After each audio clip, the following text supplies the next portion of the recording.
Assalamualaikum warahmatullahi wabarakatuh. Bersyukur kepada Allah dengan mengucapkan alhamdulillahirabbil alamin.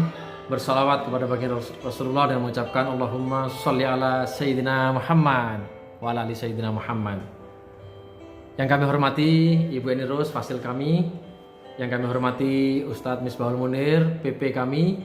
Saya Heru Nur Ikhwan, CGP 7, dan seluruh rekan-rekan calon guru penggerak angkatan 7 yang berbahagia. Tibalah saatnya kita kepada KAM, koneksi antar materi, modul 2.1, di mana di sini kita harus memenuhi, diajarkan untuk memenuhi kebutuhan belajar murid melalui pembelajaran berdiferensiasi. Different itu artinya beda. Difference, perbedaan. To differ, membedakan. Differentiation itu juga proses pembedaan. Kenapa sih kok harus beda? Kita mengingat dulu kata-kata bijak dari KHD bahwa pengukir harus tahu jenis kayu. Iya dong, pasti. Pengukir harus tahu jenis-jenis kayu, keadaan kayu, serat-seratnya, suhu kayu bahkan, warnanya, tingkat kekerasannya pasti. Sehingga itu akan membantu sang pengukir memutuskan ini cocoknya untuk apa kayu ini. Bisakah kayu ini untuk detil-detil ukiran kecil yang cuma segini? Apakah dia tidak akan patah? Kalau terlalu empuk, bisakah dia dibuat sekecil itu atau cukup sebagai ukiran yang tidak detil-detil kecil? Karena tingkat kekerasannya kurang dan seterusnya. Pengukir harus tahu itu, mutlak. Nah, dari situlah maka kita menganalogikan bahwa seorang guru harus tahu keadaan murid. Layaknya seorang pengukir sejati yang tahu persis dan ahli pakar di bidang perkayuan. Nah, baik, untuk memenuhi kebutuhan belajar murid, tentu kita tahu murid kita sangat beragam dan banyak sekali latar belakangnya, semua tidak sama. Tetapi kita harus membimbing semuanya untuk menuju satu tujuan yang telah kita tetapkan. Tentunya tujuan mulia ini yang pada akhirnya menuju well-being students, siswa dengan yang selamat dan bahagia. Nah, seperti itu. Baik. Yang pertama, kita harus melihat 1, 2, 3, 4, 5 ini ada 5. Ada 5. There are 5 important things yang kita harus pertimbangkan. Yang pertama adalah keragaman murid. Kita tentu tahu murid berasal dari keluarga yang berbeda, sosial ekonomi yang berbeda. Terus ada juga tingkat kebosanan murid yang tidak sama. Ada murid yang tiba-tiba dengan cepat bisa paham, sehingga dia cepat bosan dengan materi itu. Guru harus cepat set begitu. Ada murid yang kalau terlalu cepat dia malah bete. Karena belum paham, tiba-tiba sudah materi selanjutnya. Nah, seperti itu, saudara-saudara sekalian, para pendidik, rekan-rekan CGP hari ini. Terus layanan kebutuhan murid. Nah ini, kita bersikap adil itu tidak harus sama. Sehingga kalau murid dengan modalitas belajar visual agar adil, kita berikan visual. Yang auditorial, apakah kita berikan juga dengan gaya visual, dengan melihat, menayangkan PowerPoint, menunjukkan gambar-gambar? Padahal dia auditori, lebih tertarik dengan narasi, suara guru yang keras, cerita dengan intonasi, itu mudah membuat mereka lebih paham yang di auditori. Apa harus kita kasih gambar? Karena adil, gambar-gambar semua ini biar fair ini Pak. Nah, ternyata di diferensiasi ini tidak. Pembelajaran diferensiasi harus melayani kebutuhan murid sesuai dengan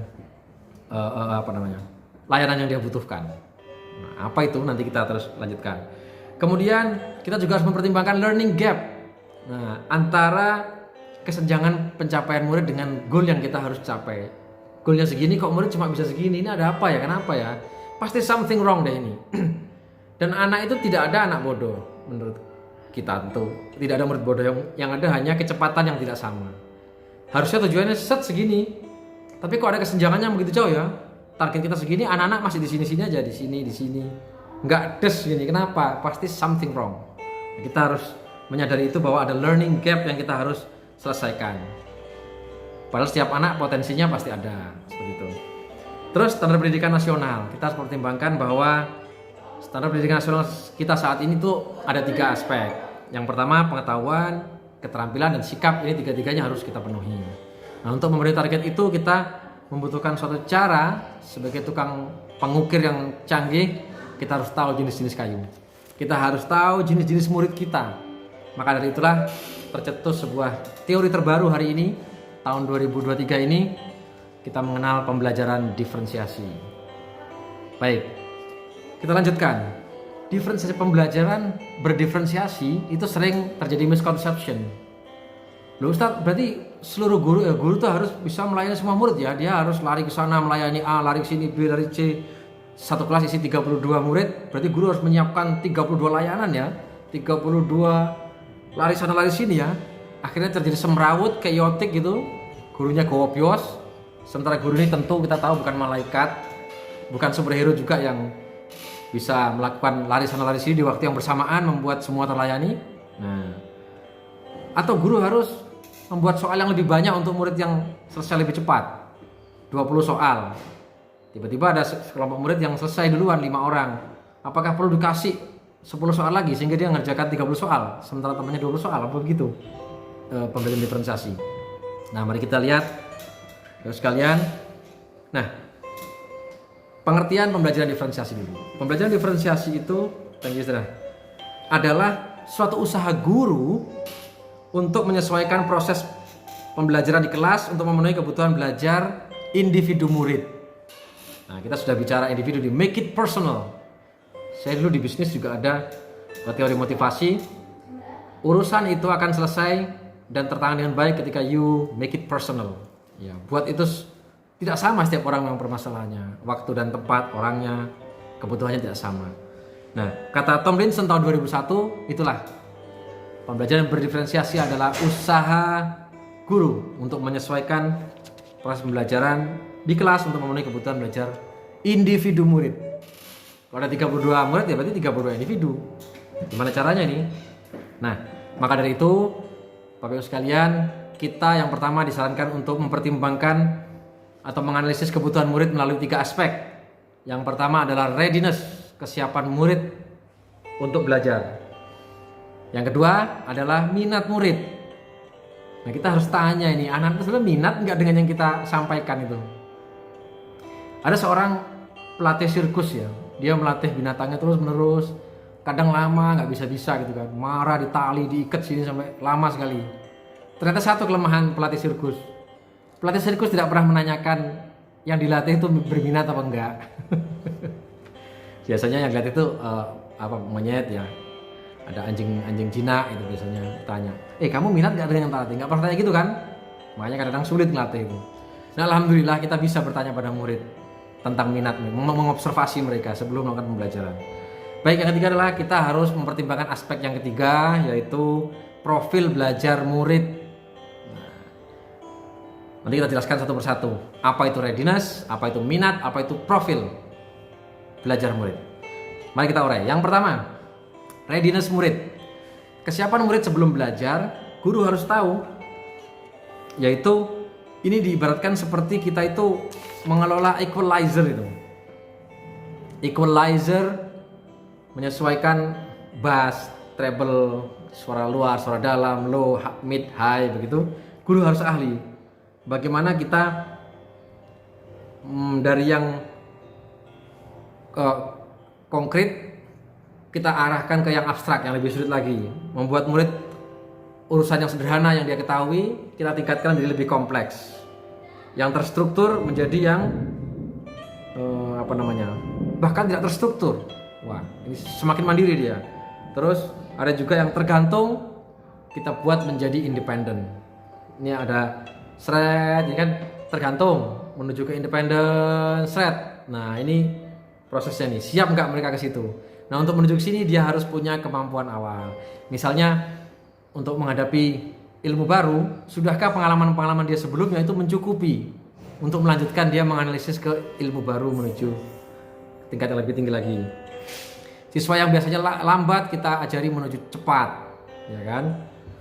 Itulah readiness. Readiness singkat cerita adalah memastikan siswa memiliki kemampuan awal, pengetahuan awal yang dimiliki untuk menuju pengetahuan selanjutnya, pengetahuan baru yang akan kita ajarkan kepada mereka. Nah, ini readiness. Siap nggak? Kalau enggak belum siap, ya kita siapkan. Apa yang dibutuhkan kita kasih. Pengetahuan awal, kasih pengetahuan awal. Nah, jadi nggak bisa ujuk-ujuk nih. You must make sure that your students are ready to study with you. Tidak ujuk-ujuk studying with you, tapi ada namanya pra. Ya, baik. Nanti ngomong-ngomong pra itu ada pra assessment, ada formative, ada summative assessment, seperti itu. Baik, bagus sekalian. Itu yang pertama, readiness. Guru memastikan kesiapan siswa untuk belajar. Yang kedua, minat murid.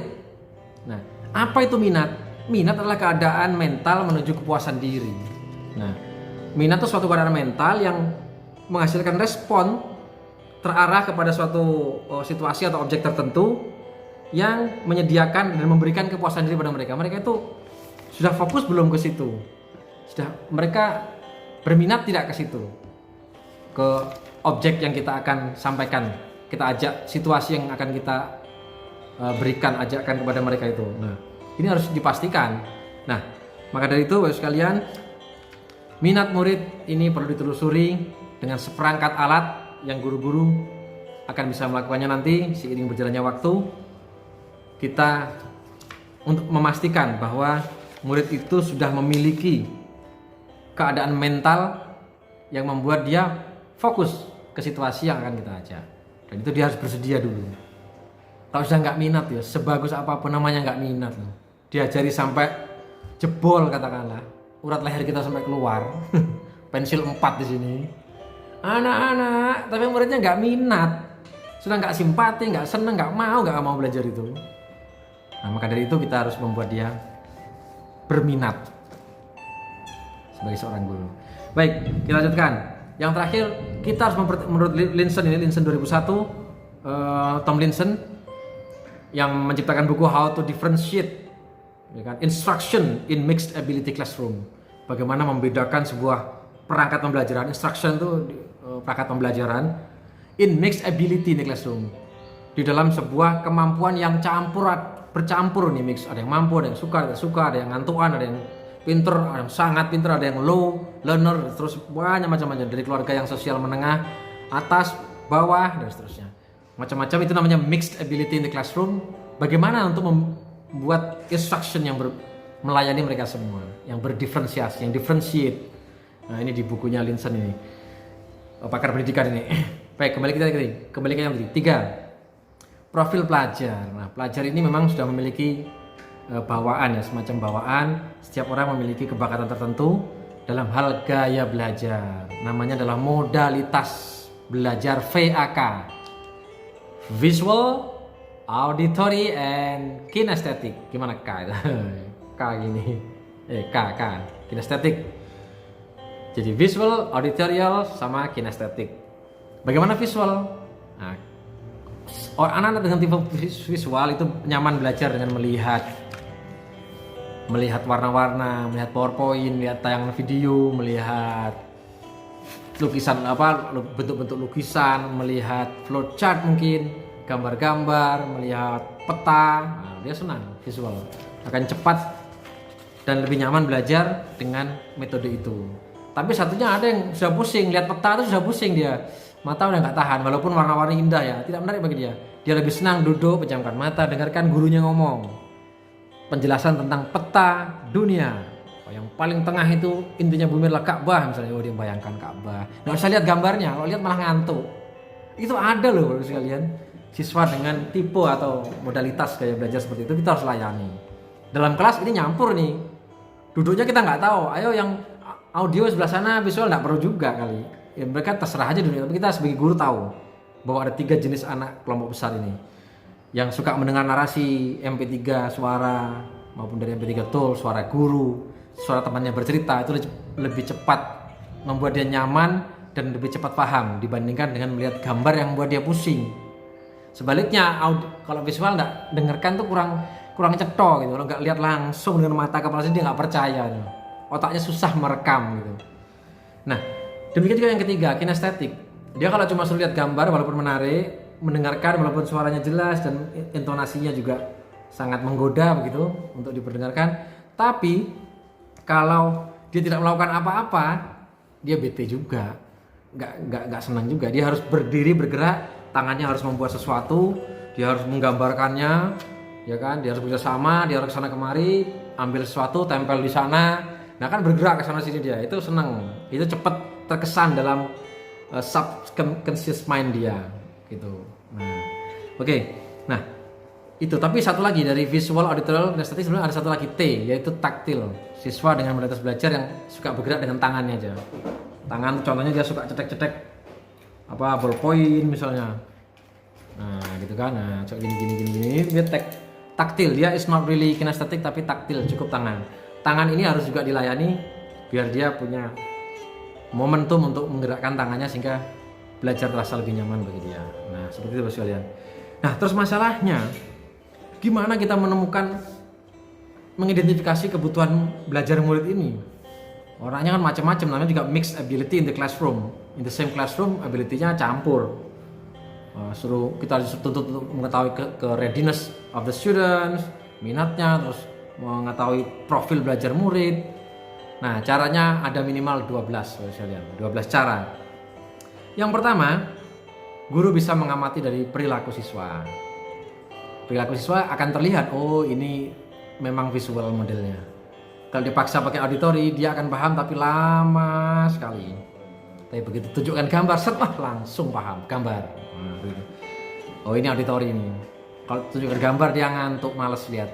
Matanya itu berat. Tapi kalau diceritakan, segar dia, senang. Nah, seperti itu. Mengamati. Yang kedua, guru juga bisa mengecek pengetahuan awal siswa. Ini ada 12 ya, panjang juga ini. Juga bisa mulai penilaian, mendiskusikan kebutuhan murid dengan dia tanya langsung. Nah, kamu itu sebetulnya senangnya belajar gimana caranya? Bapak pengen tahu. Wah, gitu kan. Mengamati murid, terus bertanya kepada guru sebelumnya. Lah ini saya yang sempat terpikir, di Amerika itu yang saya tahu sudah biasa loh, guru SMA datang ke SMP si murid ini untuk diskusi dengan sesama guru. Tapi guru SMP-nya bertanya, itu gimana riwayatnya anak itu? Memang gitu tuh anak itu. Kalau di kelas memang agak hiperaktif ya. Oh iya Bu, betul Bu, di SMP-nya dulu ya nomor 1 seperti itu. Nah, itu gitu. Nah, di kita belum budaya hubungan antara guru SD, SMP, SMA saling kunjung untuk menanyakan riwayat satu murid. Nah, tapi kalau di film-film Hollywood sudah sering itu. Film horor misalnya terjadi pembunuhan, terjadi bullying, gurunya ini keliling ke kelas sekolah-sekolah sebelumnya, itu SMP-nya, SD-nya. Dia di SMA gitu. Akhirnya ketemu memang anak ini ternyata psikopat misalnya. Kita belum. Terus dengan mengamati rapot juga, mapel-mapel tertentu menunjukkan sesuatu bahwa dia kecenderungannya profil pelajarnya, profil dia seperti ini. Terus membandingkan juga ya, membandingkan kemampuan siswa umumnya. Kemudian juga kita bisa melakukan survei, review, ada juga kita diagnostic test, melakukan tes diagnostik, bisa juga untuk mengetahui kebakatan mereka. Kita juga bisa membandingkan, menelisik kemampuan dia dengan gap yang ada dengan tujuan yang kita tetapkan. Ini kok lama sekali, ini kenapa ini? Kita harus bertanya itu. Anaknya kalau slow learner, something wrong pasti, something wrong. Kita harus nah, baik Bapak sekalian, insya Allah itu dulu untuk koneksi antar materi modul 2.1 hari ini tentang pembelajaran berdiferensiasi. Kita tinggal melaksanakannya. Setelah ini kita akan rukol bersama instruktur. Sekarang jam 1:10, sebentar lagi rukol. Kita akhiri dulu untuk pertemuan kita hari ini.